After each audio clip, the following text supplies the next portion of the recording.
and you are listening to Live from the Path on livefromthepath.org. Here's the deal. I would expect a righteous train wreck this morning. Things are looking iffy at best. It's on the way. Now here's feel it. Here's what Ben said. Ben said to me, I said, Ben, we're going to try to run the show without you. I said, what do I have to do exactly? And he said, whatever you do, don't try to play the opening. I will put it in later. There's no way you're going to pull this off right. Yeah, right. And then you tried to do it. The pride monster, Mike, says, I could play this opening. Ben's not running a whole magic workshop back here. He thinks he's some kind of Wizard of Oz. I got this handled. And I totally came in. I don't know how to mute anybody. And so everybody's talking during the opening. I This is forgot outstanding. I forgot to turn on the thing so you can even see it. So far, it's a righteous disaster. You're the worst. So anyway, if you're listening on the podcast, though, things are running smooth as an old up whale. Right. So I would be excited for today's show. And here's the deal: we got people coming in as a guest. Joining us for the first time on the show is Cody McCormick. Cody, how are you? Doing fantastic. See, so far we're rocking. So here's what like we got. An oiled up whale. Well, you don't say that. No, nobody says that. That's not a That phrase was in the you use. repertoire. Yeah, that's going to be added. All right, It's a Mikeism. we have an article that I want to get through. Boova's got an Ask the Pastor. I do. We got some Dear Live from the Path. Yes, indeed. And so just for a heads up, I don't know whether we're going to hit this right off the crack, but we might. There's an article on my favorite website, beliefnet.com, called 6 Things Christians Like to Do That Aren't Biblical. So I'm excited for this for a couple reasons. Right off the crack, I'd like to know if, to see what's on this list and go, you know what, I really do enjoy that. Right. Now that you bring it up. Maybe there's some new things you can start. Yeah, I'm super worried that I'm going to be shamed 6 times over after we read this article. Also, the picture on beliefnet.com to really suck you in appears to be a couple of glasses of whiskey, which I'm not really sure no. if they're impending that this is not a good thing. I mean, there was The wrong brand. there was no whiskey at the time of the Bible, so it makes sense that that's not in there. Wait a minute, is that true, though? Yeah.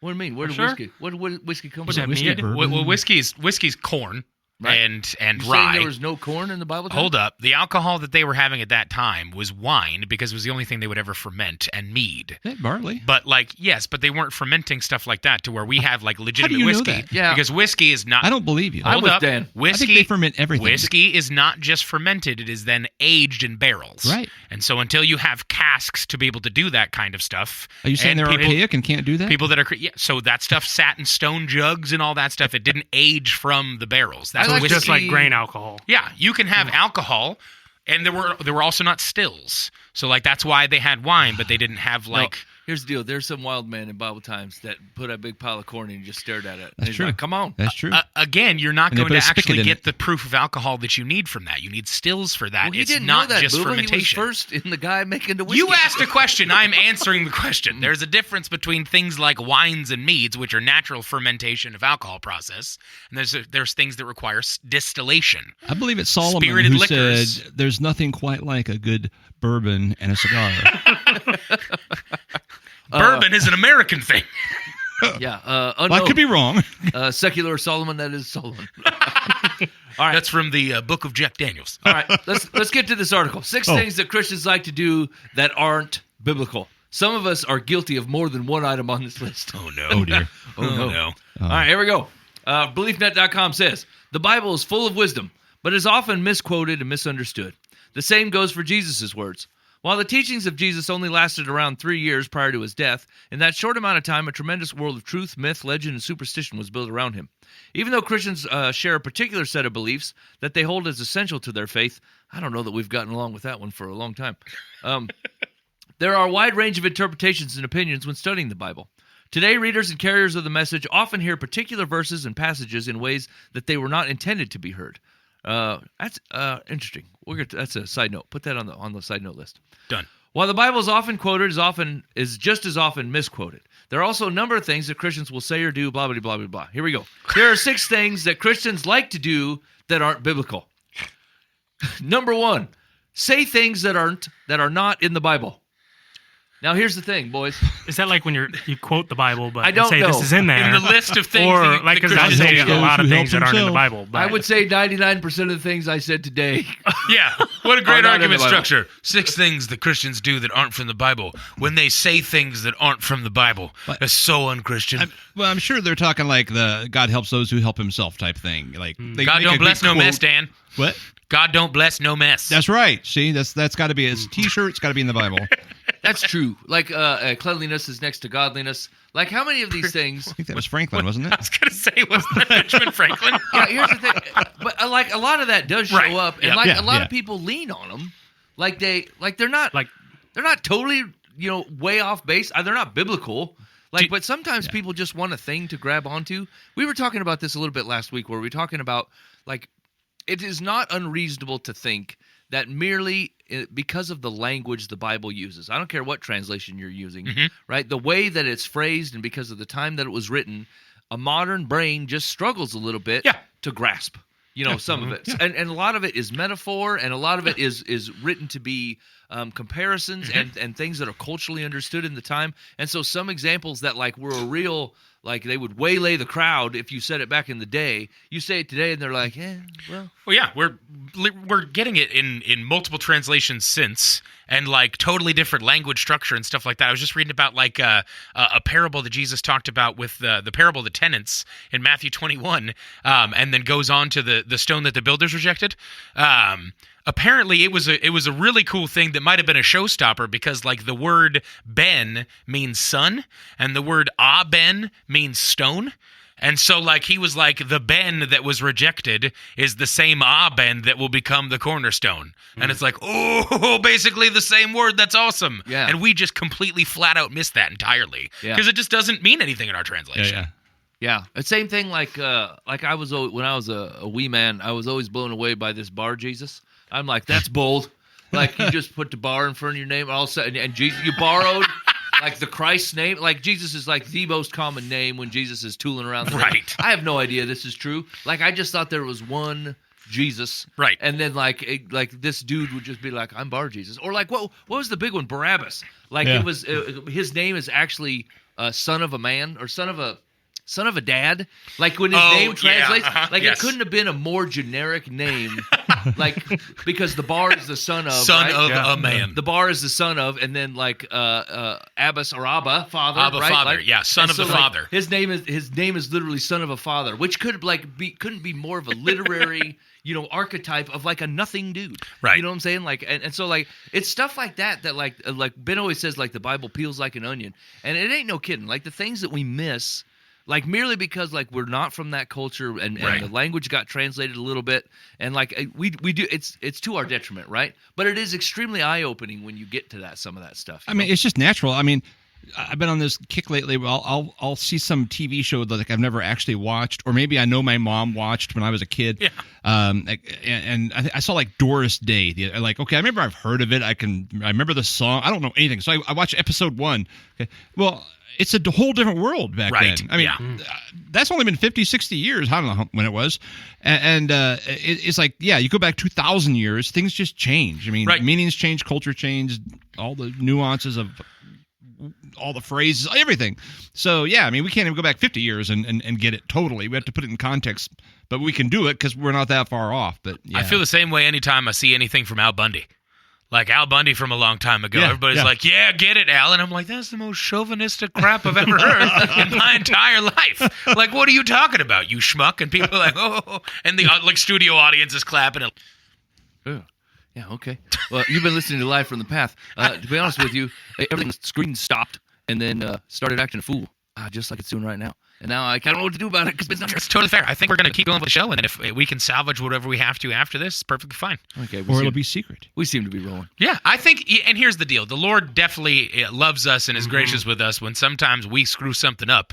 He's just like, cool, that recording isn't going to work. And it's like, oh, okay. Okay, Thanks, here's what we're gonna do though, because Ben's a wizard with this. We're gonna take a 3-second pause and not say anything, and then I'm gonna fire back in as if nothing has happened. Ready? Okay, got it. No, it's not. No, That's classic. no, Okay. we didn't discuss the laughter. Sayings that aren't in the Bible. So the headword is in Psalm 119:16. David promises God, "I shall delight in your statutes. I shall not forget your word." In Deuteronomy 11:18-19, God encourages the Israelites, "You shall therefore impress these words of mine on your heart and soul, and you shall bind them as signs on your hand, and they shall be as frontals on your forehead. You shall teach them to your sons, talking of them when you sit in your house and when you walk along the road and when you lie down and when you rise." As believers, we know we are to study the Bible, memorize it, and obey it. But the Bible doesn't always say what we think it says. And there are a number of phrases that sound like they come from the Bible, but they don't. God left us a Bible as a written testimony of his word. His truth is found in the Bible. Some sayings are simple rewordings of biblical truth, but others are dangerous heresy. Oh boy. Despite how clever or even edifying a quote may be, if it isn't in the Bible, we have no guarantee that is the word of God. Here's the thing, is like that is true, but that doesn't mean it's not helpful. Do you know what I'm saying? Right. Yeah, I mean, when they want you to be, cleanliness is next to godliness, right? Like, it's not in the Bible, but clean your friggin' room. I mean, it is nice. Clean yourself, clean your room, right? Like,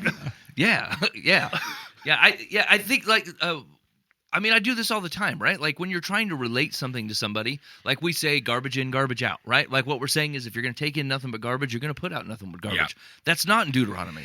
But that doesn't mean it's not helpful of something to know. Be faithful to the means, God will handle the ends. Right, yeah. And like there's all kinds of things that the Bible points to, and if you were going to take a massed teaching of the Bible, right, as a full story from beginning to end, there are things that it is saying that it didn't say so implicitly, and so like all those things are good to say and are okay to put together in a phrase without being accused of heresy.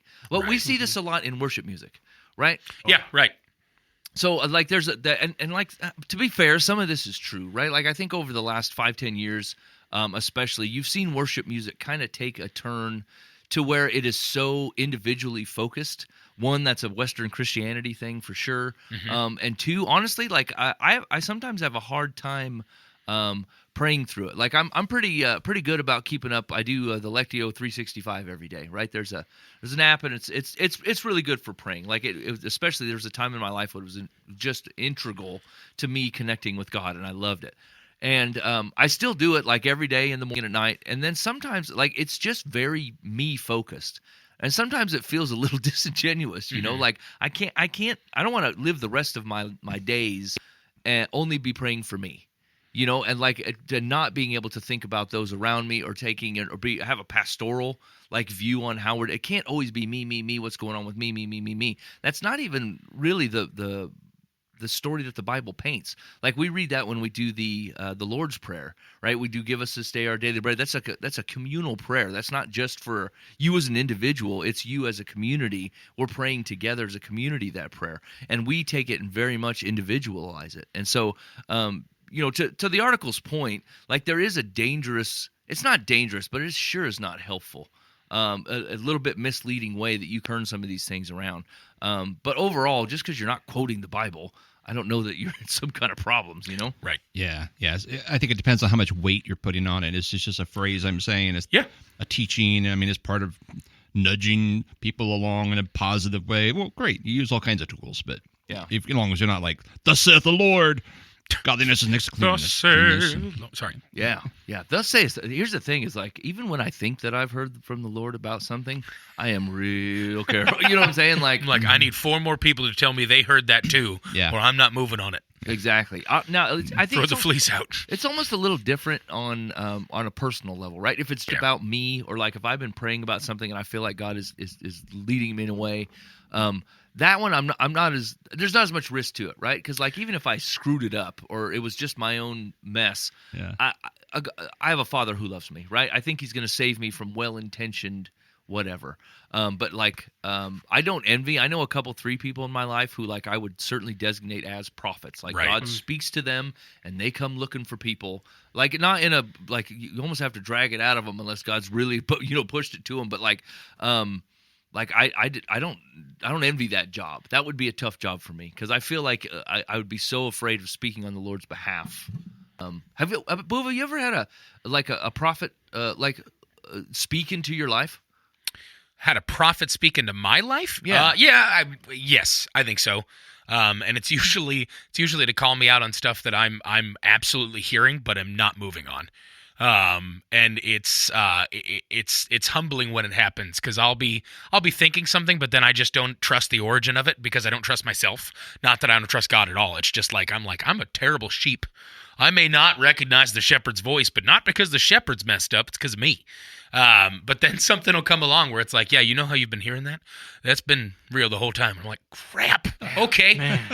All right. I guess I got to move on that now. So I'm going to go ahead and do that. Would you say it was in a way that like it wasn't real obvious behavior, right? Like if you came in here with a big old jug with 3 X's on it and going hook up, you know what I'm saying? Like I don't have to be a prophet to be like Boova's an alky. Yeah. I feel like your sauce is becoming a problem. No, and it wasn't just like calling out sinful things. It was like the things that I recognized that I needed to be doing that just something was blocking me from doing. Whether it was work in ministry that I should have been doing, or following along with how God was using me, but I was just holding back because I didn't feel like the right person for it.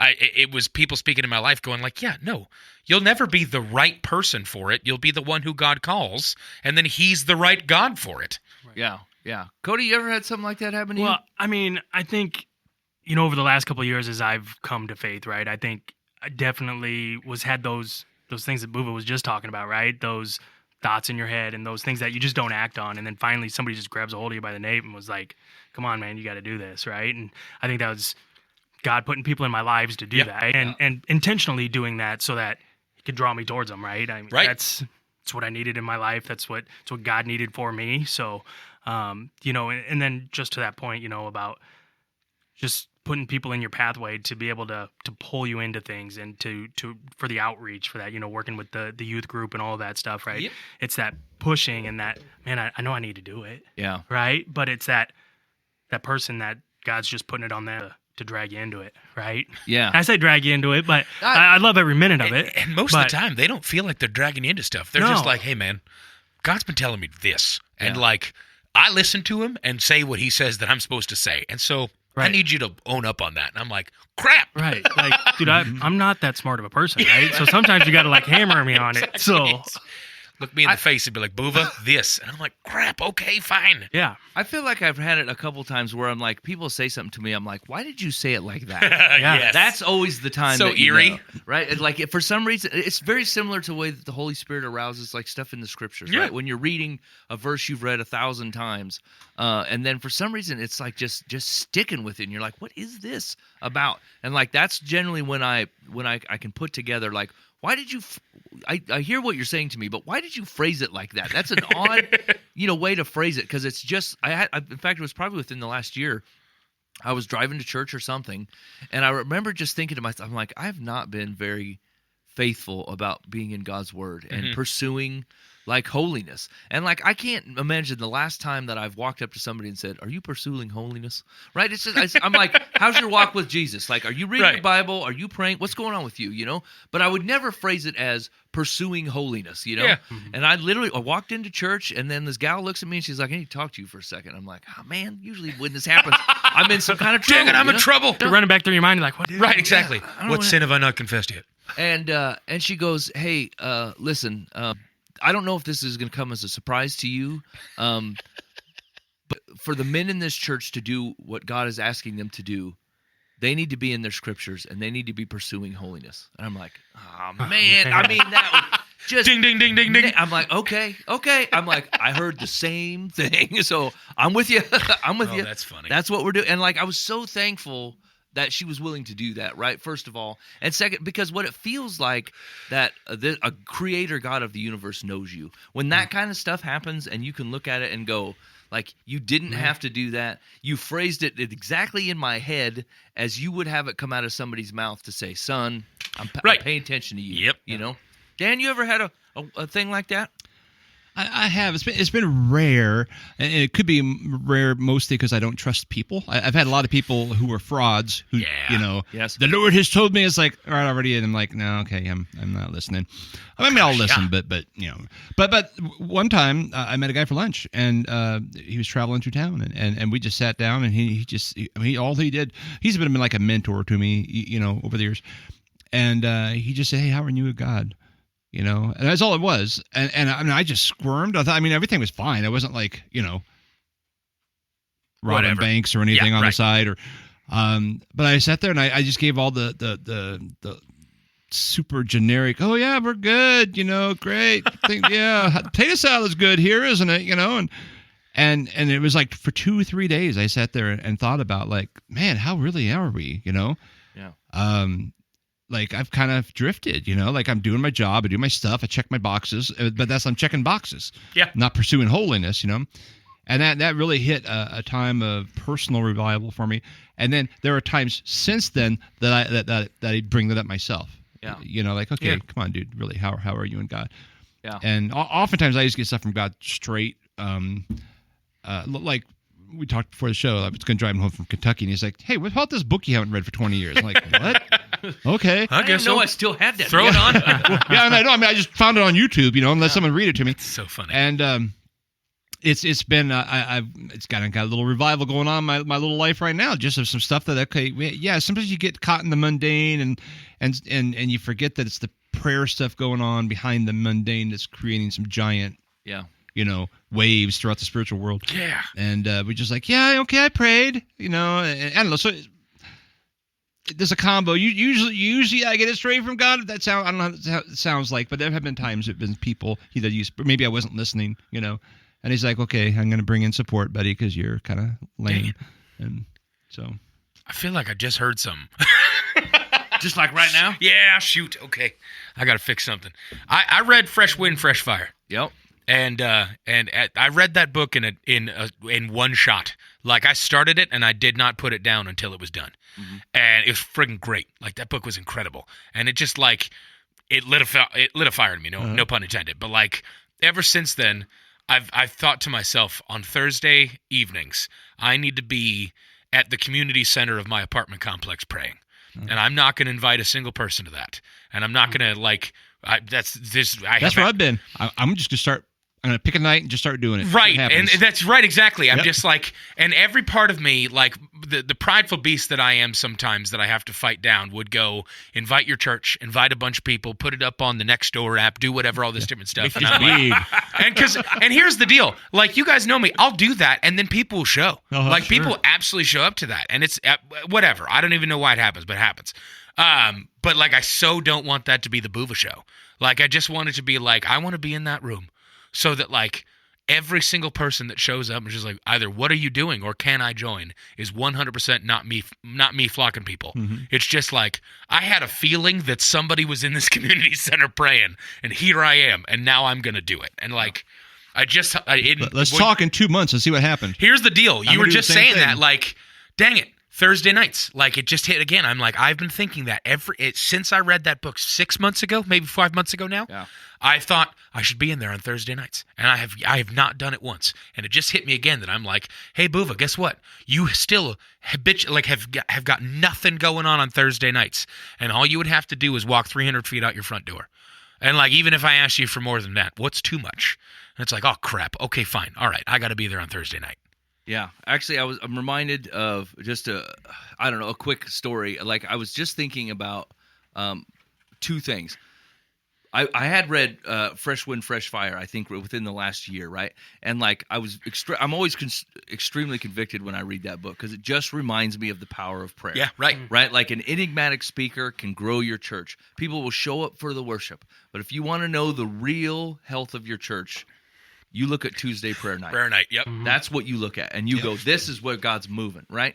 And so I was reminded because when I was going to run youth group this year, I said, you know what? I'm not planning anything. Yeah. I'm going to invite the Holy Spirit in, and we are going to pray every Wednesday for what we're going to talk about. And I had more trouble this year with not like coming up with a lesson, not with stuff to teach, right? But with like spiritual evil, trouble, like trying to tear the place up than I've ever had in my life.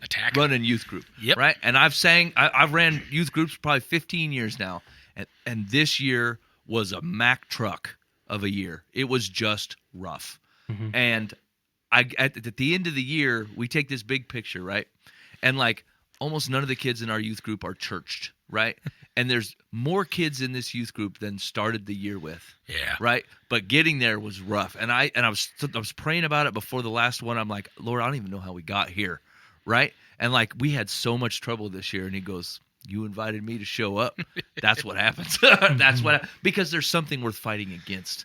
Right. Yeah. Like you can run it like a boilerplate youth group with, you can watch The Chosen every other Wednesday and then like give out a bunch of candy. And like, I think there is value in community building that way. Right. So don't hear me wrong here, but like you invite the Holy Spirit to show up and say, we're here to do work and we're here to let you do work to us. I would expect some trouble, and boy, we sure got it. Right. But I thought if I hadn't been praying for that, I would have missed all of that, because I have no idea what that looks like in 30 years for any of them. Right. I just know it was a rough year. That's what I know. And then the second thing is I was remembering the times in my life, like I still do rocks, right? I write on rocks and I put them in my windowsill. I put them whatever. They're like little mini Ebenezers to remind me of things God has done. And I was looking at one particular rock and I'm like, why was I even there doing this thing? And I remember because I was sitting at work and I felt like God was saying, you need to go to this location and pray. And I'm like, it's the middle of the workday. And what does it matter, right? You're the God of the world. You're the God of creation. Right. Why do I have to go there? Right here, right now. Right? And I'm like, I'm not going. So here I am for 20 minutes, not working anymore, and just going, I'm not leaving. It's like 1:30 in the afternoon, And then at 1:50, I said, fellas, I got to go. And I left. And I went and prayed at this place, and God showed up. Like, he just showed up in an amazing way. And I'm like, I can't count how many times since then that God has told me to do something, and I dismissed it, like Thursday prayer meetings. You know what I'm saying? And I'm like, the thing is if I look at a time in my life where I'm like, there's not very many rocks coming from the last 6 months, and then I think back and think how many times I ignored the Holy Spirit asking me to be part of a rock event, and then I said, I don't know, I'm good where I'm at. And then I think, you fool, like this is God. This is not God not being faithful. This is Mike missing out on an invitation to be part of a rock, to be part of a cool event, And so like we wrap all of this stuff together in a big old thing that says, look, it is very important when you're dealing with works of the Holy Spirit and people speaking prophetic words to you, right? That they are rooted in the Bible. God's character is God's character, and he does not act outside of his character. Right. But just because it is not word for word out of the Psalms or Micah does not mean that God is not interacting with you in some way. It's way more of a character thing than it is a specific word thing, especially because it's possible the Lord doesn't speak in the NIV. You know what I'm saying? Maybe he doesn't use the exact phrase that you took in. You know what I'm saying? So, okay, that was number one. I was just about to say, 1 of 6. Yeah. Good stuff. Let's keep going on that one. Well, we're going to move on because then these next ones are laughable. Number 2, part of the 6 things Christians like to do that aren't biblical. Number 2, read horoscopes to determine future events. Have you ever read a horoscope? I mean, when do I you was even a kid, do you know what your sign is? I have no idea. I couldn't tell you. I mean, I used to read it in the paper when I was He's like an Aquarius. 13. I'm a Pisces, bro. Come on. I knew it had to the do with fish. water. Yeah. I don't know any. Well, here's the thing. I know people who are Christians that do this, Oh, for sure. but I don't understand it. Oh, gosh. At all. So Yeah, I can't. I don't understand either. It's like, wow, I really find myself drawn to some associate's degree person that's writing this horoscope into your news column that literally they get paid $30 a pop to just go and drop that in there for you. To tell you you're going to have a good day. Yeah, to tell you you're When either you're going to lucky have a number's good 8. day You're gonna or you're meet going to have a someone bad new. day, or why you're going to have a bad day is because of how bad you are, or the other astrological signs that are nearby you may be causing you issues because the Taurus does not fit in with a Leo. I'm like, okay. yeah. Cool. Thanks. I'm glad to know that because I was born in a certain time that I am now connected to that constellation, which is man-made situation there, that we're just going to be like, yeah, that's great. I love that. Yeah. I love Jesus too. I don't get that. My mom used to read those, and I was like, Mom, don't read those. And, It's almost comical, really. Yeah. Because you know what the horoscope never does is tell me something I need to change about myself, right? Nor the fortune cookie. Right? Like, these are two apparatuses where people are like, you'll never guess what I got as a fortune cookie. I'm like, I bet I can. I bet it was very supportive of whatever you're doing. And you're great. I mean, I will say I've jammed that square peg into a round hole because of that horoscope today, or that fortune cookie, right? I've had a fortune cookie with no fortune in it that really told me a lot about my life. Was like, did I get a blank? Like, what does this mean? Somebody was like, "That's really bad luck." I was like, "Oh no, I need to get out of this Chinese buffet stat." Maybe you make it up yourself. Your you fortune have could be a whatever you want it to be. Either that, point, or right? the fortune was, Boova, Right. get out of this Chinese restaurant right now. You've been here long enough. I've done told you. I done told you before. Here's my question: the people that are reading the horoscope to get the future events, how many of them actually read about the future events? Right? Harold Camping is better than a right? horoscope. That's the truth. It's all in the book, right? Yeah. It's all in there. What's going to happen? Exactly. Future events. And I here's the thing: is like overall, people will look for hope from anywhere. Yeah. Right. And without the hope of Christ, I get it. Like, you're trying to fix yourself with medicine. You're trying to fix yourself with exercise. You're trying to fix yourself with your beauty regimen. You're trying to fix yourself with like how smart you are or how well liked you are and blah blah blah. All the 1,000 things. And so like when none of it works because it doesn't. Right? You turn to horoscopes and holes in the internet where there's like 3 other people that will support whatever weird thing you're doing. You know what I'm saying? But the truth is like, if when you run into horoscopes, fortune cookies, anything that like they can just glean as they passed by you, the things that have been most edifying in my life are not reaffirmations of something I'm doing, but the offer of freedom from something else I was doing. Right? Here's what needs to go. Like, your attitude needs to change. This sin needs to leave your life. Right? Like, your way of thinking needs to stop. Your pride needs to back down.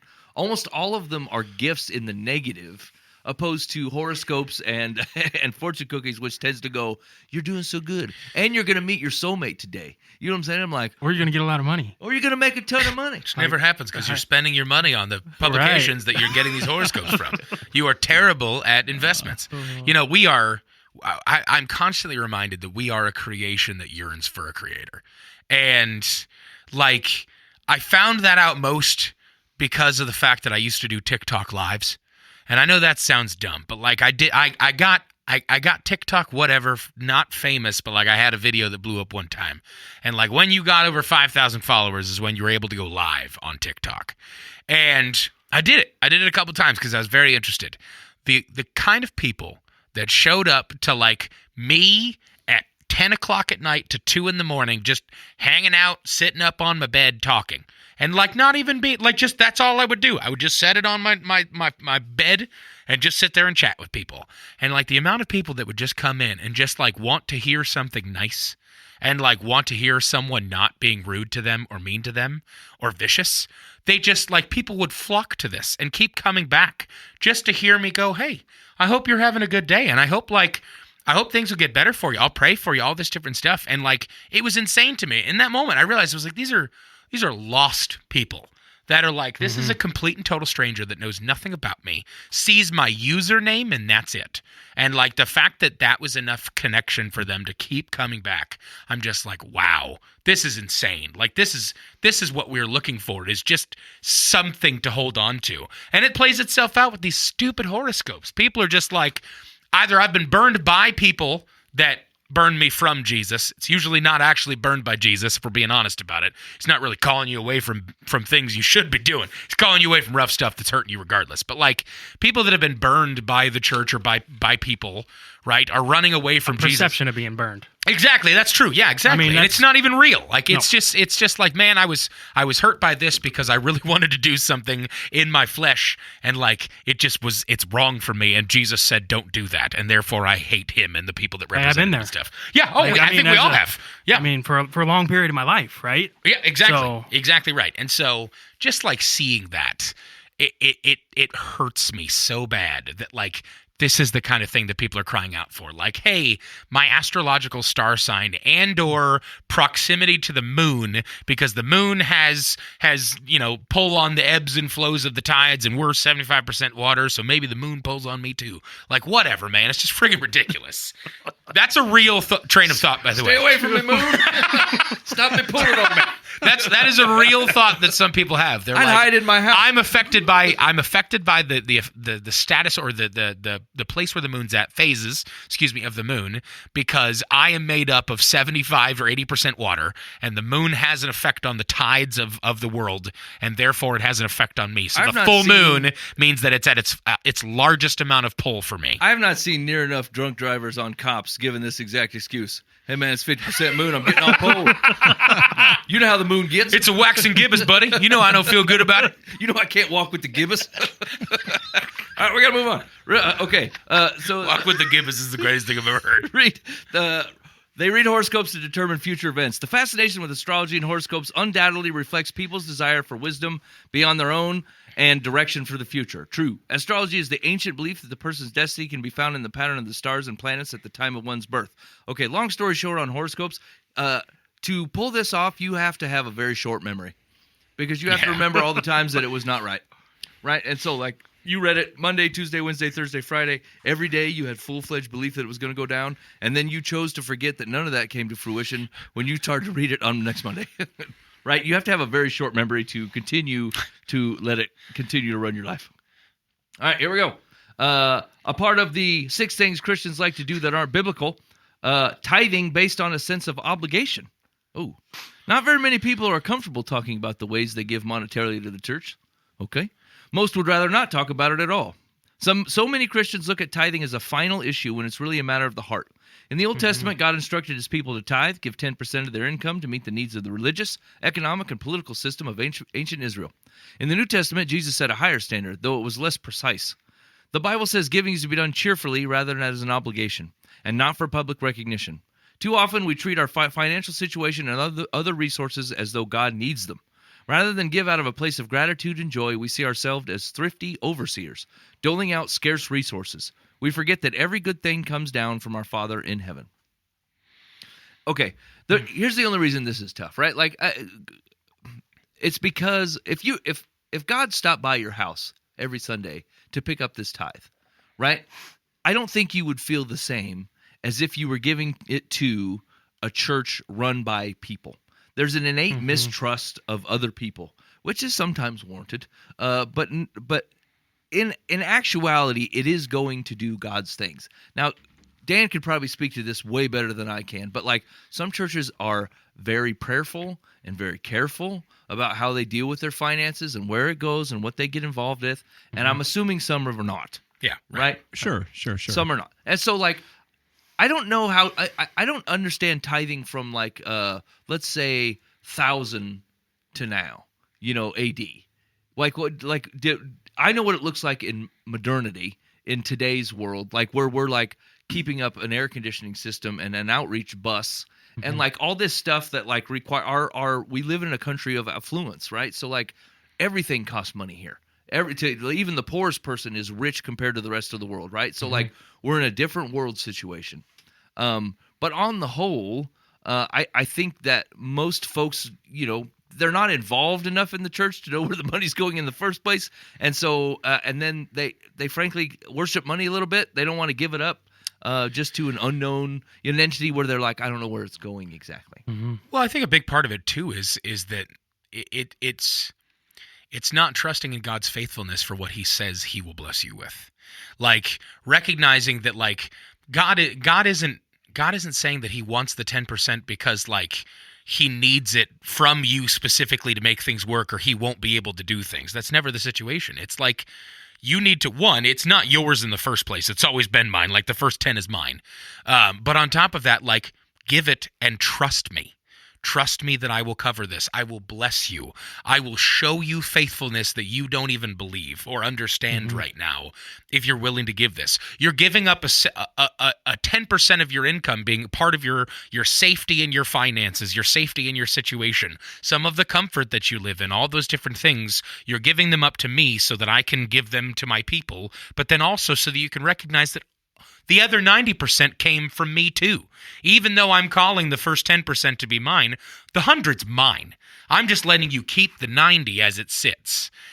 And you need to trust me on this, and I will be faithful, and I will not fail you. There's not been a single situation through all of time and all of the families that God chose to show himself through, the family of Abraham and the line of that. Like he's saying, I will protect you. I will cover you. I will give you your daily bread. That literally happened to the Israelites. They woke up every morning, and there's a thin sheet of manna on the ground, and they go, great, this is fantastic. And they didn't even trust him with that, because then they started hoarding it and going, I don't know if I'm going to have this again tomorrow, which is friggin' Israelites. But yeah, it's faithfulness in that situation of like, give this to me and trust me that I will bless you beyond your own imagination, and I will cover you. Dan, you think most people give tithing out of a sense of obligation or not at all, right? Like either they give because they're cheerful givers or they just skip it altogether. There's I run into a whole blend of people. Some do it out of obligation. Someone told them tithe, so they do tithe, and they take it to the penny. I mean, it's like, well, that's weird. $728.16. It's like, okay, whatever, It's exactly post-tax 10%, Dan. right. And others do it because they just love Jesus, and they just I just do it, and some people do it in faith. Some people do it in fear. I think we've confused the whole topic for decades. I mean, like the tithe predated the law because people, but the Old Testament, just before Old Testament. I mean, this is Abraham it's like tithed Melchizedek, right? Right? I mean, like he didn't even know that. He didn't know where the money was going. He didn't know who that guy was. I mean, he just, right. I'm giving this to God. You're just a guy. Okay. That's all I need to know. Giving it to God. And he goes on. But then we confuse things in the church age because there are less than, reputable.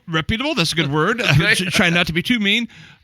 People that will, go out and buy jets and have wild parties at hotels with hookers and Jets and hookers. Crazy days. What? It is. They're like, and they're really well-known preachers. And you just. As I said, but the gift, I still say God honored that because they gave it to God. The other dude has to account for what he's done with it. Yep. So leaders who don't put that weight on them, I'm concerned about. I'll let God worry about that as well. But it sure motivates me to make sure, like, anytime I spend money, I'm like, oh crap, this is like kingdom money. Yeah.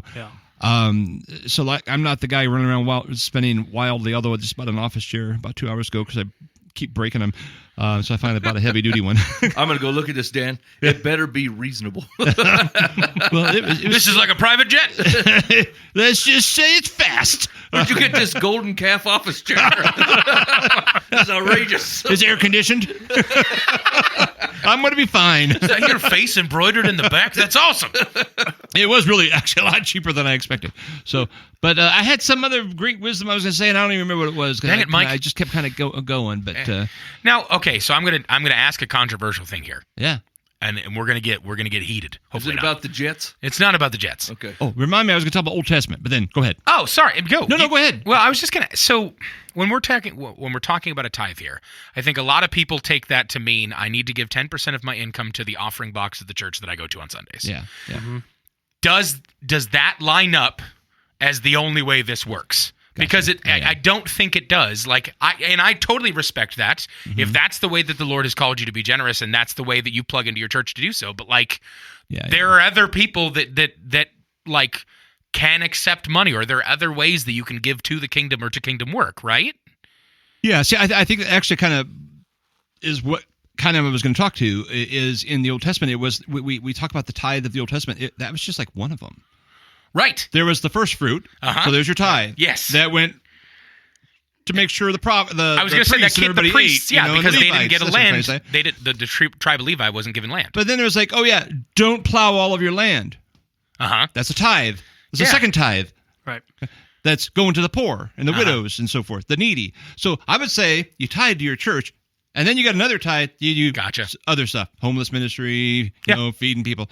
And then there was, the extra tithe. I can't remember. Was it every 7 years? I'm mixing that up with something else probably.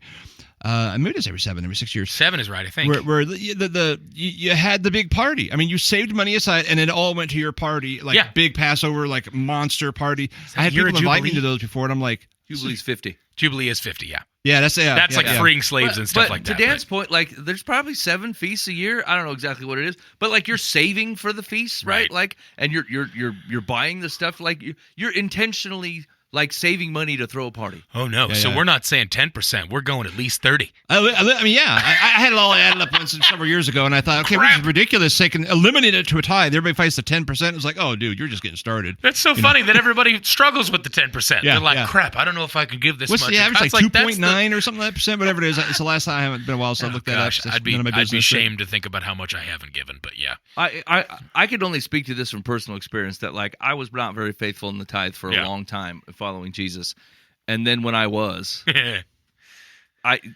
everything he says, test me on this, right? It's the one thing he's like, go ahead. Yeah, this is the one thing. See what I'll do. And like, it couldn't have been more of a blessing to me. Like, it's amazing what it allows, the work that we get to be a part of because he has allowed that type of generosity. And so like, it's amazing. Like, it's absolutely amazing. And I know like everybody's been there. Everybody's been, the 20 something where you just don't have even, a can of beans to go between you, and you're like, look, we can't even put gas in the car except for in $5 increments. I get it. Like, I really do. Right. But I just wish I would have been more faithful. But there's so many invitations I missed out on. Yeah. I missed out on rock moments because I was not faithful in that. Yeah. And like, God's not mad at me. He just invited me to be part of something that I missed. And I think, when you're in that situation, it's that tithing where you can and what you can, right? I think that sometimes there's some shame around it, right? People, especially depends on the church, right? If you're not giving your 10%, right, they question you. Yeah. Why aren't you giving 10%, right? I've been in situations where I don't have 10%. Yeah. Right? Yeah, I mean, there's just through life and through all these things, right? And, the question gets asked of you, like, your income, right? So, let's just round number, $100,000, right? And it's $10,000 tithe. And they're like, well, that's $1,000 a month, right? Or $900 a month or whatever it works out to be. And they're like, well, where's that at? And you're like, well, I don't have $900, right? So I think that you say out of obligation, right? I think people sometimes do it out of guilt, right? Out of shame. Yeah. And but you're right. God will bless you, right? You do it, and God blesses you're right. you. The motivation is a misunderstanding of what God's heart is for you. I think absolutely. He's not offering you hardship. He's trying to offer you freedom. For sure. Right. Yeah. And like, now the thing is, like, Western Christianity, we struggle with comfort. That's our problem, right? If we worship anything, we think that there's a level of comfort we will never be asked to go below. Mm-hmm. And we believe that there's a level of comfort that we are owed because of the society we grow up in. Now, overall, God's a good father. He loves you, right? He's not out to purposely like teach you horrible lessons in horrible ways just so he can prove he's big and bad, right? That's not his heart for you, right? But if I've generally has been my experience with Jesus that if I say, look, it's all on the table, and like he will multiply and amaze you in the things that he brings freedom to you with, and like to the point where money doesn't own you, right? Like it's important. It's how we do work. It's how we do business. It's how we can bless other people, right? Like all that is true. But to the point where like if it were all going to be gone tomorrow, would I go, blessed be the name of the Lord? Whatever. We're fine, I mean, then money doesn't. Lord's going to provide, right? Right. I mean, and hard times and. Yeah, that's the big thing that I think is one of the hearts or the heart of the matter there is it's trusting in God's faithfulness. Mm-hmm. That like there's no situation that like, especially in this when he says, I would test me on this. Let me show you my generosity. Mm-hmm. And it's like we that breaks, and that's broken for so long for me where I'm like, God, I don't know if I can trust you in this. And I never took that to him, but every time that I did where I'm like, I don't trust you in this, but here you go. He just freaking turned it around tenfold back onto me. He's like, I told you if you would just trust me in this, that I would show up and I would show off. And I get to show my generosity to you because you're my child and I love you. And every time it was so friggin' beautiful to be a part of that I'm just like, man, this is incredible. And then, of course, I have a short memory. I go back 6 months later and I'm just like, crap, I'm back to stupid on this. And it's like, all right, Lord, I got to put this all back on the table because it appears as though I took it off the table and went, oh, man, I'm really scared. I'm really scared about this stuff. And he's like, I know. I knew you were going to do it. Let's put it back on there. I'm like, okay. And he's like, and blessing and blessing and blessing and blessing and blessing. Number 5 on 6 things Christians like to do that aren't biblical. Number 5 or number 4 I was going is to say we're on 4. blame karma. Karma is a theological gosh. concept found in Buddhist and Hindu religions. Okay, here's the thing. I love this because I never do this actually. People are always like, "Man, what that's what good goes luck." around comes around. Yeah, this is not I don't like Justin Timberlake said that, man. Come on. I mean, he would know. Justin Timberlake knows all kinds of stuff. He would know. But like people be like, man, we really lucked out on this. I'm like, I don't believe in that. Like I literally don't believe in luck at all. So I don't want to attribute it to something I've done. I'm just saying that this turned out great and I had nothing to do with it. That's probably the long short of it. It's hard not to say good luck though. I know it is, and it's and it's not good like luck. it's not like God's like, don't be wishing people luck. This is a misuse of what the Lord thinks, But like, because it's just a phrase to us. We're not like, I hope the cosmic powers align in a certain array to create a situation for you. Right. Like that's not what we actually mean, right? Like we're just saying, good luck, man. I hope things go well. Is what we mean, But overall, I hope you don't make dumb decisions. You trust the Lord on exactly. it, right? Like, let's be real. That's what we Luck want to say. seems to be directly affected by how dumb I am most of the time. That's crazy. Yeah, the most accurate encouragement should be, don't be an idiot. Yeah, On your way out exactly. the door, Make generally all right choices. Your luck is going to go through the roof. I promise you. Yeah. I don't know if I've ever actually heard a Christian say that. I have heard people who consider themselves spiritual and include Christianity as an okay thing say things like that. It's all going to come around, Dan. Yes, It's all going to come back around. Actually, Align your chakras. I do struggle with people that are like sending you good vibes. I'm like, Yeah. what's that supposed to do for me? good vibes don't need do your nothing. vibes. I don't want no vibes. This is puffy yuck. What are you, the moon? I can't walk with this gibbous. Yeah, the gibbous already screwed me this year. I don't want none of your vibes. Here's the thing. I just imagine someone going, ooh, at that point in time, and it's just as effective. It's classic. Peter goes, where else are we going to go? Oh, I'm super excited for AI Peter to goes, grab a hold where of that. else are we going to go? And like I find that true with my walk with Jesus and all the time. Yeah. People are like, they're offering vibes. And I'm like, vibes can't do nothing. I know a God. This is the only place I can go with this situation. Right. And so like your good thoughts, like I appreciate what you're trying to do, but it ain't helpful. You know what I'm saying?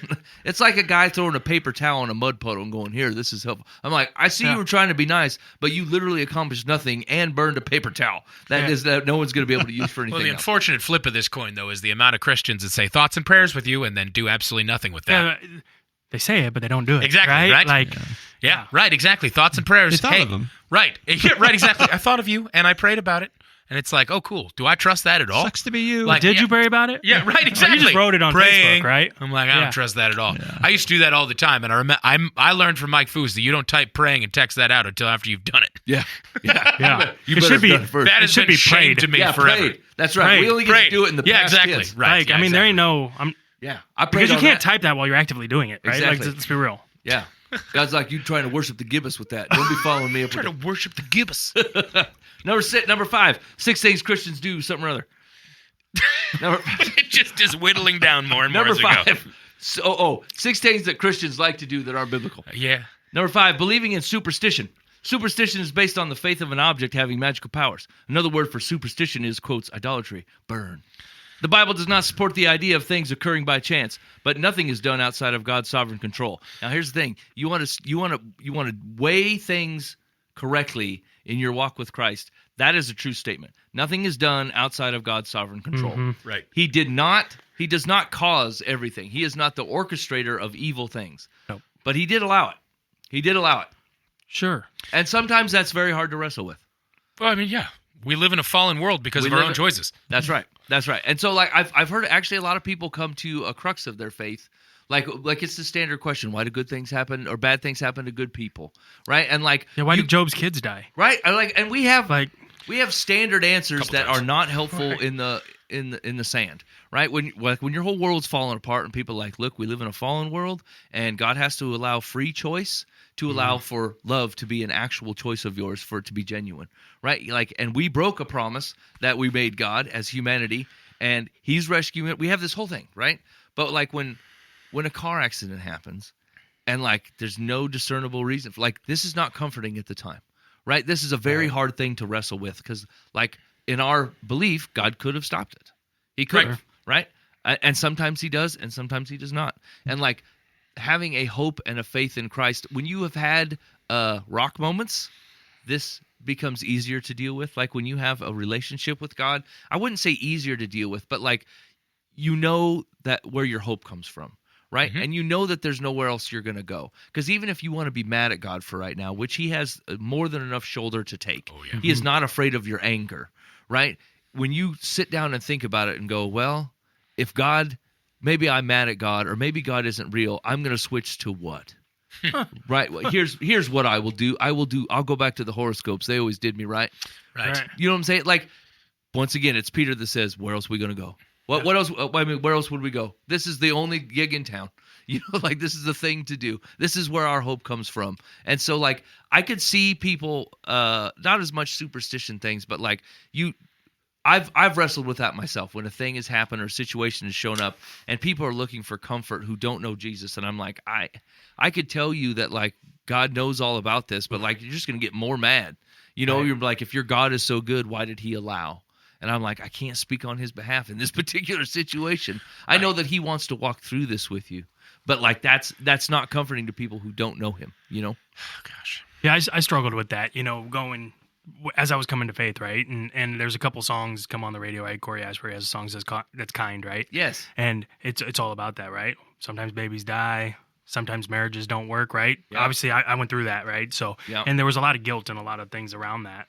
And so I had that questioning moment, right? Of Why is this all happening to me? Yep. Right? And then, but it takes a little bit of self-reflection to be like, I might have had something to do maybe with I it. caused all of this, right? I'm not that good. Not everything, but Yeah. I definitely had a hand in it. Some choices, maybe some punishment for some sins that were out there, Or some let's even call it consequences for sins, right? Yeah, You know? maybe not punishment's not the right Yeah. word, right? Consequences, right? Because there's always going to be a consequence for every sin that you commit, right? Yeah. So, yeah, it just Yeah. Yeah. I think when you get to the point where you can start looking at those questions and go, you can walk through that and go, my faith hasn't changed. This is still hard. And this still weighs something, but, like, my faith is my hope is in the Lord, and that's it. Right. And so, yeah. And believing in magic beans or whatever, it's a mistake. Right.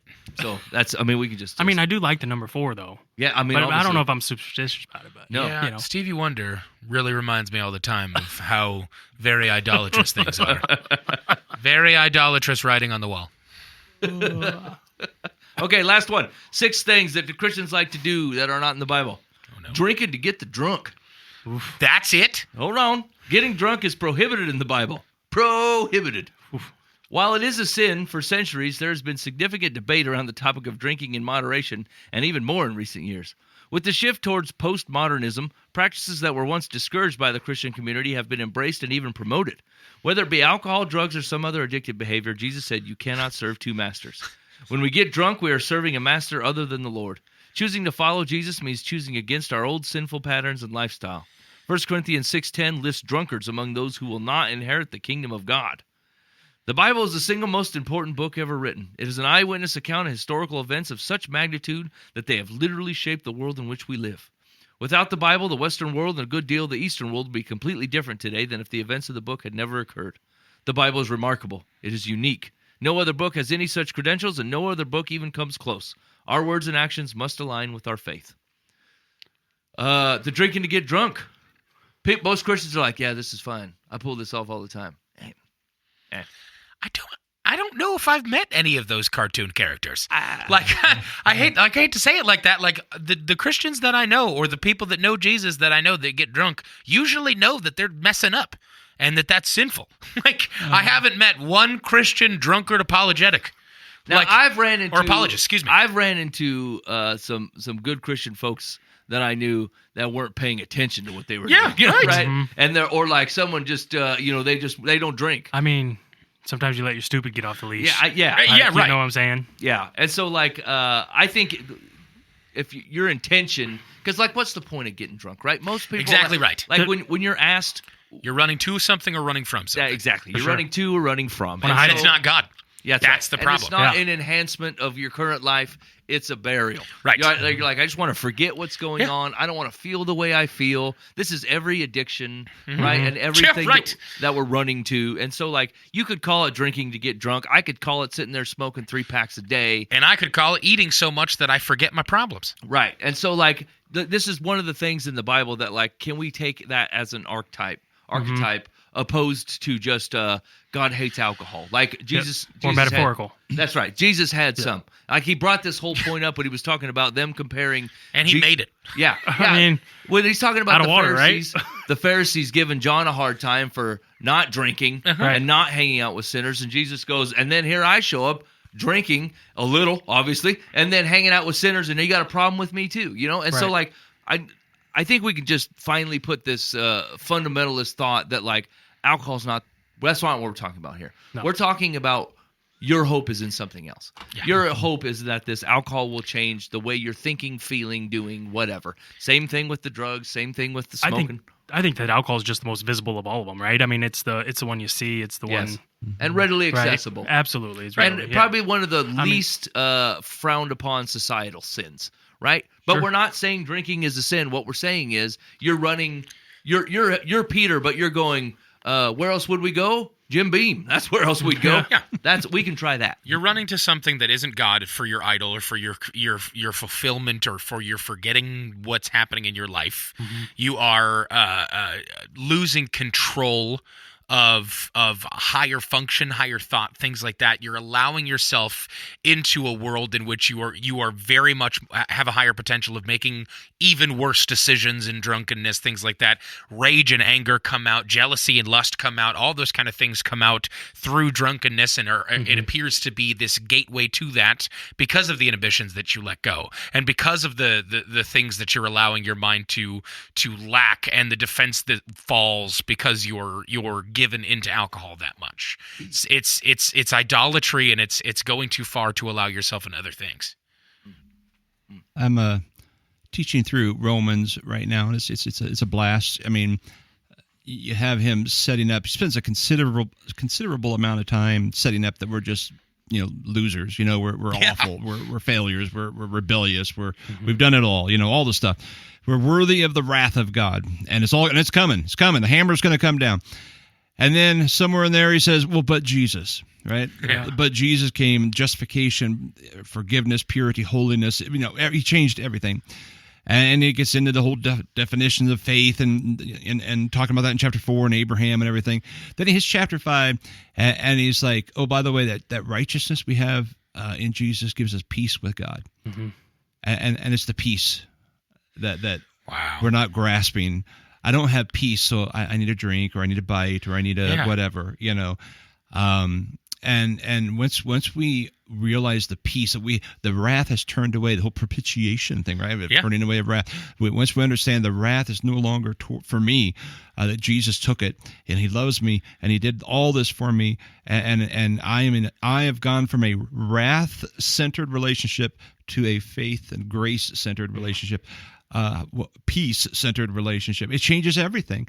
It's sad that it's the people who do that haven't grasped the peace yet. Right. And it's right there. It's waiting for them. Oh, gosh, Dan, I've never thought of it like that.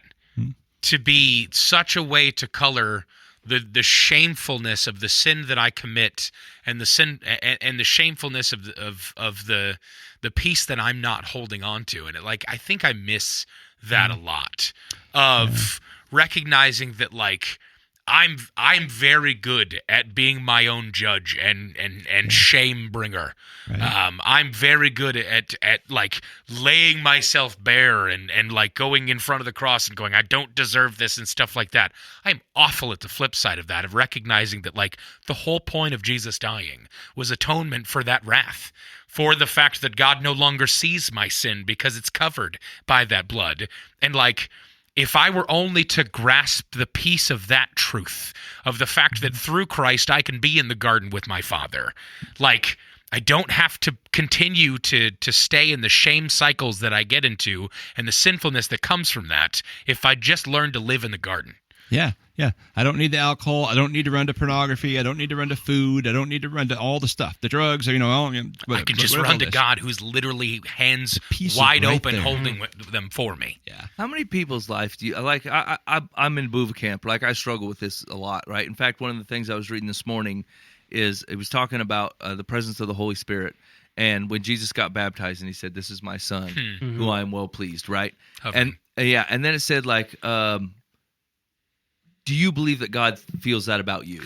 right? That this is my son, Right. in who I am well pleased. You Right. know, I'm like, no, Oh. no, Before no, I the don't. teaching You know and what I before thought the about last ministry night? was. No, he's not happy. Yeah, he Kind of a is Come on now. stepson. He's yes, because I'm a sinner. Because it feels like you're always on the edge of grace, Yeah. right? Mhm. Right, like because Just like wish you could get closer. like you know you don't deserve it, and you think he is so gracious and so amazing that he would continue to offer it, and like you just can't get past the door of the grace to get into the peace, right? Exactly what Dan is talking about. Like you feel more like it's because it's a justice thing, right? In your mind, the justice, if God is justice and mercy, the justice is he was super generous to give me the grace and die for my sins. But what kind of arrogant boob would walk past the grace into the peace, knowing full well that the non-grace behavior, I'm going to do that again. I'm going to go walk right back out the door and act like none of this happened.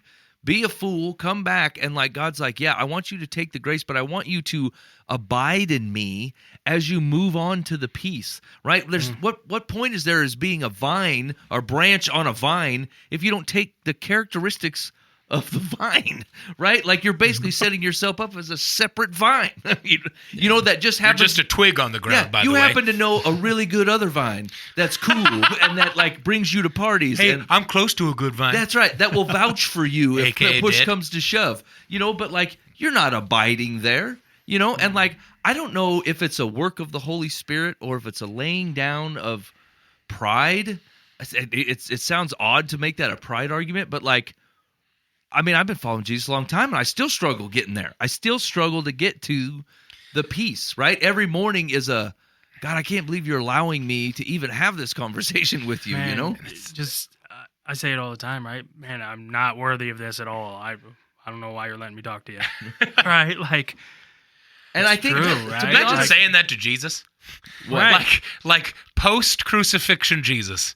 Yeah. You look at him and go, I can't even talk to you. I'm so broken and so sinful. And he's like, I took it all. Yeah. Like it already happened. He has already paid for it. I already paid for every Like your bit tabs of it. Right, exactly. taken It's like care of, somebody right? already paid your bill at the restaurant and you keep fighting to give him your credit card. It's like, stop it.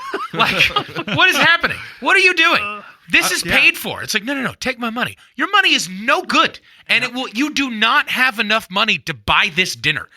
Please take my card. Jesus, I'm going to order more food. I know. Yeah, I know. Yeah, exactly. I know. Right. Like, hey, I know this is already way out of my budget, but like, I cannot stop myself from ordering more. And he's like, yeah, I know, I already paid it. It's like, but I'm going to pay it. And like, I will not accept that you've already done this. And he's like, well, that's ridiculous because it's already done. And I want you to be like, we got a party to go to after this and you want to be stuck here with a bill. I'm like, no, we got to go. So here's the problem, though. The roll-up is when you're stuck at Grace's door, you don't pray like you No. should pray. Right. You don't. You're still. You're not free to follow the Holy Spirit. You don't trust the voice that you hear. You don't hear his voice because you're standing so far away from the joy and peace field to hear him speaking. You question everything because you are fully aware that you should probably only get one toe in the door before they see you for who you are and give you the boot ski. You know what I'm saying? deserve to have a toe in the door. And so like this really sucks, right? Because I don't know how many guys I know that like love and follow Jesus and they're stuck standing at Grace's door. yeah. And the whole time God is offering for peace and joy to let it go. Just let it go, man. Like stop dragging your mess in here and acting like this room needs to be half painted with your blood. It doesn't, right? It was completely painted in his. So let's just quit it because then you start making moves that people who aren't so well guarded would make. I'm asking for a friend. How do you get there? I think that is a great question. Right? I mean, That is a great question. yeah. I Being in the Word, right? Being in the Word, being in the presence of God, being in that state of mind, right? Well, I and mean, honestly, I don't know that it's an effort. It's not an effort thing. Like this is Yeah, a it's work not. of the Holy Spirit, right? And so this is a submitting to God thing. And like to your point, do I think that means that setting apart time to be in His presence? Yes, I think that's definitely what that Yeah. means. I Right. think that means reading His Word. I think that means praying past your uncomfortableness. Yeah. Right? Where you're like, where you I listen to my wife pray nowadays, and I'm like, she prays for such insightful things.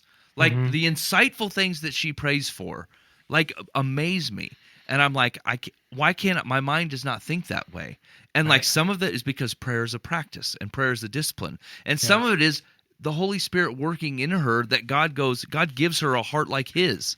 Where mine is stuck at Grace's door going, God, I'd pray for Tom, but I don't want to like step on your toes on what you're going to do in Tom's life. Right. So like maybe he should have the job, maybe he shouldn't have the job.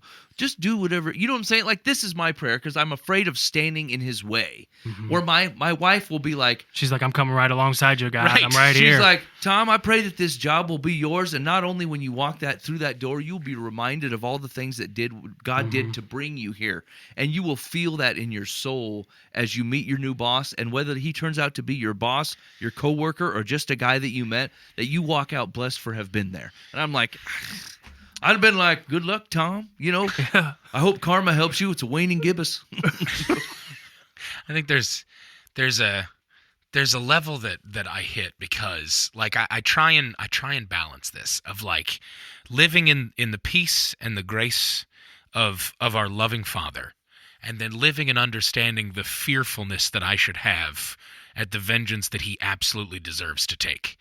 And like I get so caught up on the absolutely God should judge me, and God should like absolutely bring his vengeance on me, and I rarely look because like I like you read the Old Testament, this is a wrathful and vengeful God. This is like you read guys the New messed Testament, New Revelation, exactly, right? It's like it lays it out. Like, we messed this up, God. Romans. We made some calves. 3,000 of you are now dead because you did not call after me and cry after me. I'm still going to bless this family, but like all 3,000 of them are gone.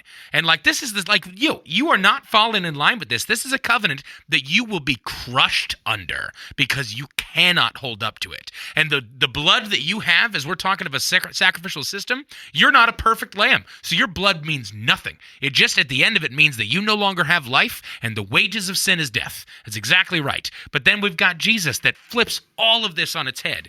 And like the blood that was perfect was already spilled. It was completely covered, and we were atoned for if we believe in the one who sent him, right?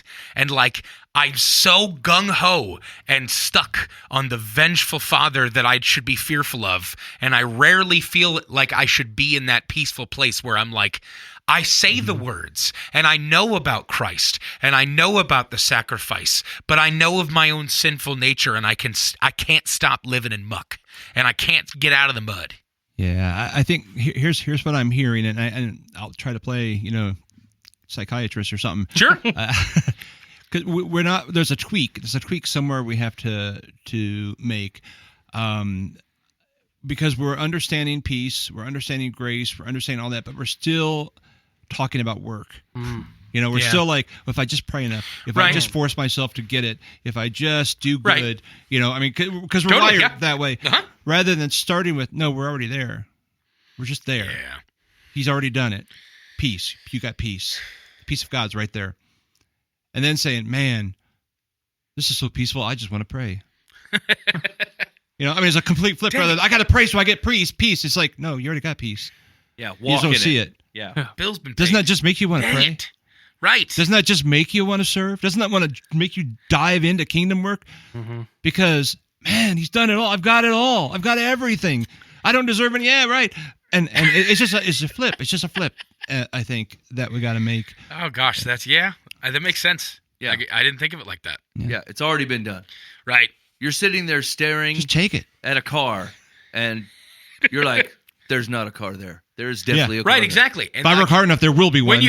I know it. When you say it's a pride issue, like that strikes me because, like, am I mistrusting in the faithfulness of God that He already did what He said He was going to do? And like, I think that might be a part of it, where I'm like, but I'm too far. Like, I'm not. Everybody, Jesus, all of them, but not me. It can't be me. You could not have covered all the awful that I am. And I'll go back to that song I talked about, right? He says in there, I think Amazing Grace was meant for everybody else. Yeah. Right. Ain't meant for me. Yeah, right, exactly. Like, and right? I celebrate that for everybody. I celebrate that Jesus was a loving God and became man and died in exactly that way, in the perfect way to atone for all of it. And I'm so thankful for everyone around me that gets that. But like, Lord, it can't be for me. I think about it. Like, to Dan's point, think how much him-hawing and shuffling and doubting and like ridiculous walk-arounds you've been doing as you've tried to follow Jesus with all of your might. Yeah. And like And how it's much all of for it not. right for like anxiety and worry and pride and mess, and you brought all that in here. Right. And he's like, just stop it already. leave Like, all It's so your funny baggage because outside. it's such already it's done. such a misunderstanding that you even have any like iota of power to clean yourself enough to show up to God. Right. Like through every story that we hear of humans attempting to clean up their own lives or clean up themselves, every one of them fell. Adam, all of the people in Babel, Abraham, David, every one of them did like these things that they thought were cleaning themselves in front of God, and every single attempt fell drastically short of anything close to perfection that needs to be perfection for it to be worthy of God. And that's why he literally, I mean, what is Jesus's Yeshua literally is like Yahweh brings us salvation or becomes salvation. Like he becoming man is the only way that man could ever come close to allowing for perfection and for sin to be covered. He already did it. He did it thousands of years ago. And the fact that we're here talking about it in this radio show tonight means that we know that it happened thousands of years ago, but we're not acting like it. At least I'm not, for sure. Yeah. Dan's advice is just walk in it. Stop it. Truth. Yeah. Pray because you're already in the peace, not because you're trying to get to it. Yeah, he knew all that when he died. We were Right. still sinners. He went to the cross, right? Yeah. And we're like, well, no, I still got more to do, and you got nothing. Oh, gosh. All these Bible verses are making all kinds of sense now. Boy, Dan, you've really straightened this out. This other stuff, I just thought it was blah, blah, blah, blah, blah, blah. Now it turns out he means every word. And we got our way here through 6 things that Christians do that aren't from the Bible. Yeah, stay out that whiskey, friend. Or just take a little sip of it. Yeah. Just take a little sip. All right, you're listening to Live from the Path on livefromthepath.org.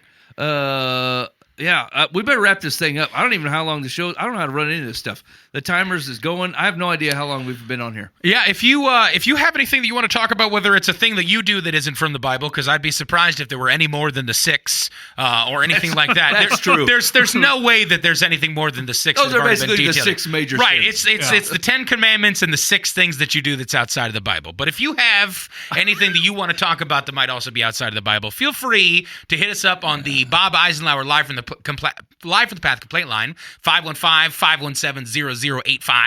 Once again, that is 515-517-0085. Call or text, and I promise we will not answer if you call. So if you're looking to talk to us live, it won't happen. You're not that cool and we're not that great. So go ahead and call and leave a voicemail or a text. It's going to come to my phone.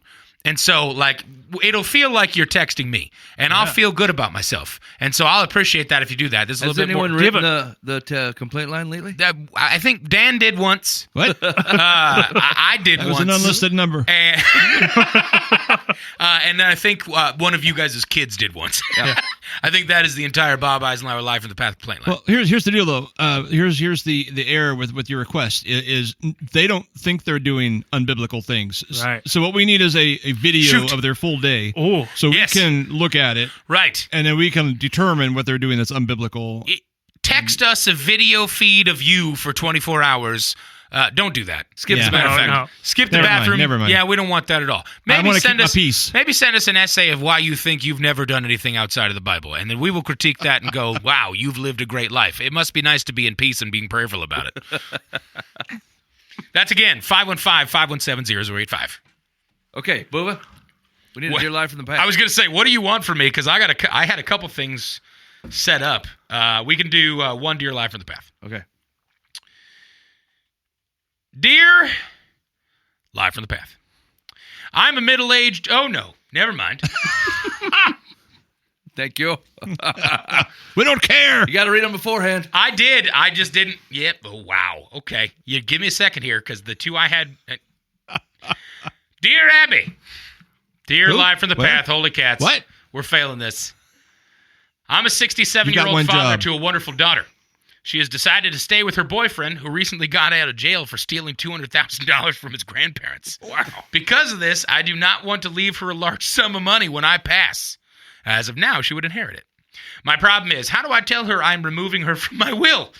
If I tell her, I'm scared she will hate me and end our relationship. You will. But if I don't tell her now, she'll be so disappointed when that time does come.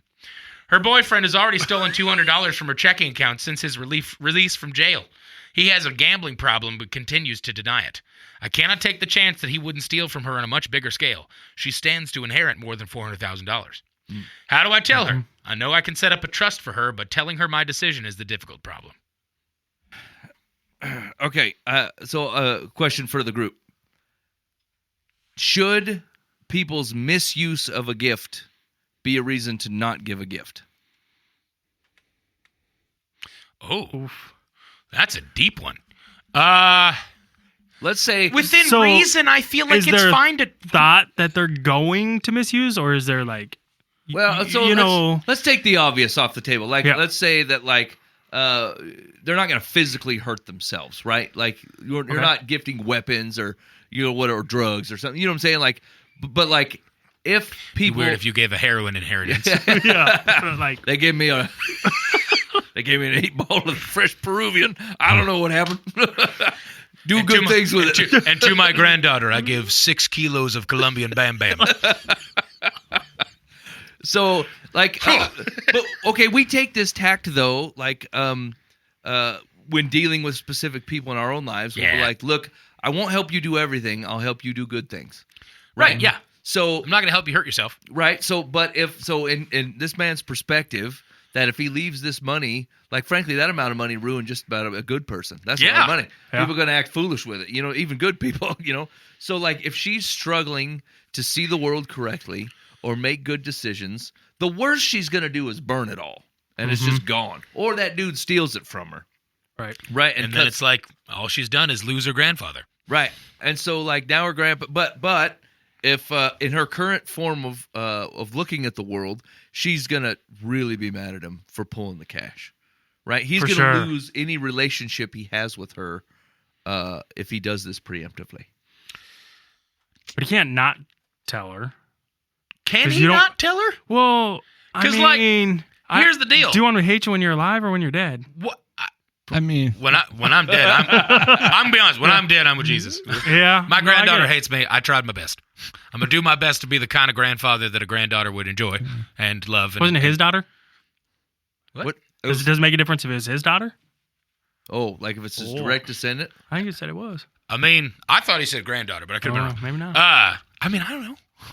I mean, like my dad's whore stole my inheritance. I know. And she just didn't tell me about it till she died. That was probably $1 million. I mean, yeah, like my step grandfather stole everything from my grandmother, and my brother and I didn't get a thing. It's like he didn't even tell her she was dead until after. I don't hate her any less now than I did before. I mean, or more. I mean, I don't. That's between her and God how I look at it, and yeah, don't bank on inheritance. It's not mine. I mean, it wasn't mine but yeah, at least you're not still carrying it around, Dan, with anger and upsettedness. Why? What make you say that? I mean, I get it though. It's not understandable. He paid her for sex. That's a whore, right? While he was married to my mom. I don't know what else to call her. I mean, okay. Yeah. The preacher did call her a fine Christian woman, but. And this is why we're on the internet. That's the 515-517-0085, the Christian podcast live from the path. Well, I mean, that's in the Bible I think there's worse descriptive words. No, you're definitely walking in freedom, Dan. Yeah. Give me some of that bourbon. Oh boy, my piece is leaving. Pray because a minute. Ben, you're gonna have to edit this one. Why? What's it? No, I don't think she has to tell him. I mean, life is life. So whatever. I think he doesn't have to tell her, huh? Here's the deal. Like it's her money. I think Grandpa can have a conversation. Like if she's an adult granddaughter. Like plenty of grandparents have conversations with their adult grandchildren and just be like, hey, like, hear me out here.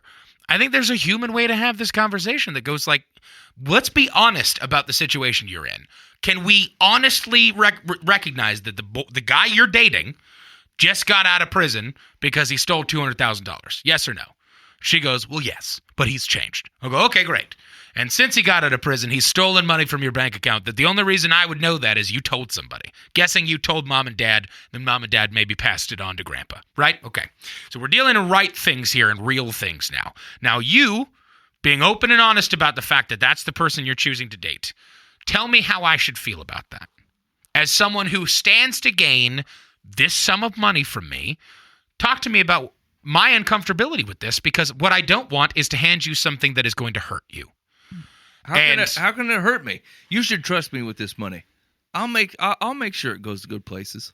You should just trust me. She has not shown that at all. She's probably openly apologizing for this idiot. You asked what she would say. I'm telling you that's what she would say. Fine. There's no winning in it. I mean, that's what I'm saying. But like, this is a real conversation. This is not a relationship ending at the beginning conversation. And if she chooses to take it that way at that point in time, you were a human being and tried to have a conversation with your granddaughter, which I think is understandable to have. I mean, isn't this the way a will works? It's kind of the big reveal. You know what I'm saying? Like, yeah, I never knew any of my inheritances. That's what I'm saying. Like, to Dan's a lawyer point, contacted I don't me know and that said, you hey, gotta here's a couple grand. Like, just keep it to yourself. You know what I'm saying? Like, just let her find out after you're gone. She can be all kinds of mad if she wants to be. Yeah. But I think there's a more important thing here, which is maybe your granddaughter has no idea what she's worth. Like, maybe that's a problem. She's with a dude like this, and like, you may not have the whole story, and he could be in a very redemptive place in his life, and he's trying to make good moves. And I think that's great. I don't think that she needs to, be dating this idiot and like marry him as an idiot and just go, oh, God's really going to fix him, because that's not usually how great marriages start. But right. I'm just saying, like, there's a human level to this. It's not just about exchange of money and this guy's an idiot. It's about the fact that this is your granddaughter, and hopefully more than just because an inheritance could be going to this stupid boyfriend, you should care about the fact that she may be dating an idiot that is not good enough for her. Or maybe she's a rough person too, and then the conversation is, all of you need Jesus. Right. But I would protect both. If it was my situation, I would protect both of them by just having them not have it, or having some type of very strict disbursement that was under control of a third party. And he said he'd set up a trust. He just, but he wants to speak to her about it, or figure out if he needs to or not. Which I can understand both those things. Like, I keep thinking it's a she.